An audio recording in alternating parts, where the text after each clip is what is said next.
नमस्कार, मी सोनल तांबे. Global Maharashtra 24 news बुलेटिनमध्ये तुम्हा सर्वांचं स्वागत. पाहूया आजच्या ठळक घडामोडी. फक्त ग्लोबल महाराष्ट्र 24 वृत्तवाहिनीच्या आपल्या हक्काचे विचार. एक्चुअली मैं 1 साल से जय भारत स्कूल में काम कर रही हूँ. तो सितंबर से ये हरेसमेंट चालू हुआ. पहले मुझे स्कूल के नंबर से मैसेजेस आया WhatsApp pay, but school K number say messages आया तो मुझे लगा कि स्कूल का नंबर क्लर्क के पास रहता है, तो क्लर्क मैसेज कर रही है, तो मैंने उस पर रिप्लाई दिया. फिर बाद में धीरे बात करते करते पता चला कि वो जो प्रिंसिपल के बेटे हैं उनका मैसेज था वो. फिर हाँ सरवना सर वो कंप्यूटर में पढ़ाते थे बच्चों को भी. तो धीरे धीरे ऐसा सब. फिर बीच में केस आया कि 6th स्टैंडर्ड के लड़की लोग ने भी कंप्लेंट किया था कि वो लोग सेफ़ फील नहीं करते कंप्यूटर लैब में. तो उसके बाद फिर धीरे पर्सनल नंबर से भी मुझे मैसेजेस आने लगे और कुछ चीज़ों के लिए पूछा, बट मैंने उसके लिए मना किया 5-6 बार.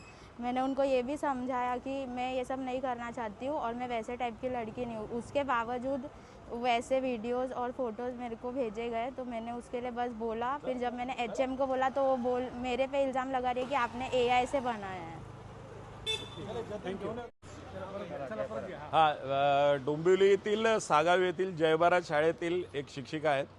त्यांचा आज सकाळी महाराष्ट्र नवनिर्माण सेना डोंबिवली शहराकडे त्यांनी आमचं तक्रार केली.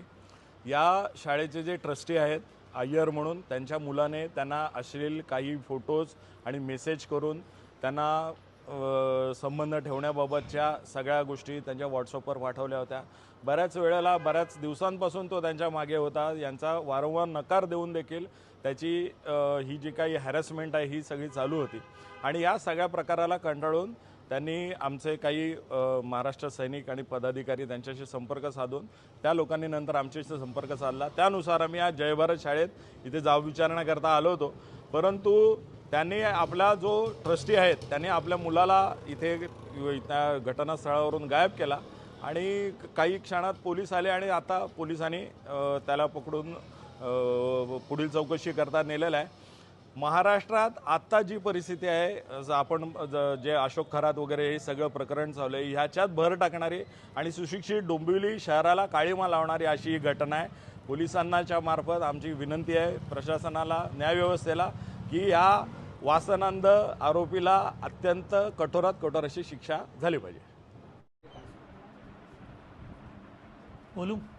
नमस्कार, मी प्राध्यापक शिवा अय्यर, जय भारत इंग्लिश हायस्कूल सागाव याचा विश्वस्त. माझा मुलगाकडनं काही चूक झालं म्हणून काल रात्री 11 वाजता मला समजलं. ऑफिसमधून आल्यानंतर मी सकाळी त्याला विचारलं. तो म्हणाला त्यांनी घाणेरडा फोटोज काही पाठवलेत आणि तिच्याकडनं पण एका स्कूलचा टीचरकडनं पण काहीतरी घाणेरडा फोटो आलेत. तर मला समजलं की दोघांकडनं काहीतरी चूक झालं. आज सकाळी मी माझा वरिष्ठ वकील हायकोर्टला ॲडव्होकेट नजमी त्यांना जाऊन भेटून आलो आणि त्यांना सविस्तर सांगून इथे येईपर्यंत मनसेचे पदाधिकारी ते येऊन ऑफिसमध्ये दमदाटी करत होते आणि माझा मुलगाला मारणार असं म्हणत होते. तर मी बोललो मारण्यापेक्षा ना पोलिसांकडे नेऊया. आणि इतक्यात पोलीस आले आणि पोलीस त्याला व्हॅनमध्ये बसून नेलेत. आता मी पण पोलीस स्टेशनला जाणार आहे आणि मी पण जे सत्य आहे ते फाइंड आउट करून जे गुन्हा झाला आहे, माझा मुलगा गुन्हेगार असेल तर शिक्षा द्या त्याला. जय हिंद, जय महाराष्ट्र. कायद्याप्रमाणे जे कायदा आठवतो का आम्हाला? काल रात्री रात्री काय घेऊन गेला त्याची पहिली मुलगी नाहीये. याच्या आधी एक जबाबदार बाप रात्री करायचं. मला घरी आल्यानंतर 10 वाजता समजलं. मग 10 वाजता काय पोलीस स्टेशन बंद होतं काय? 1 वाजून गेला तर त्याला जर पळवायचा प्रयत्न केला ना, कोण बोलवणार? कशाला बोलवणार? 25 वर्ष जुने 25 वर्ष जुना आहे साहेब. 25 वर्षाला हेच धंदे केले का त्यांनी? हे धंदे केले. डिमांड करतो आम्ही काय विचारायला आलो त्याला घ्या. पोरा त्यांना सगळं माहिती आम्हाला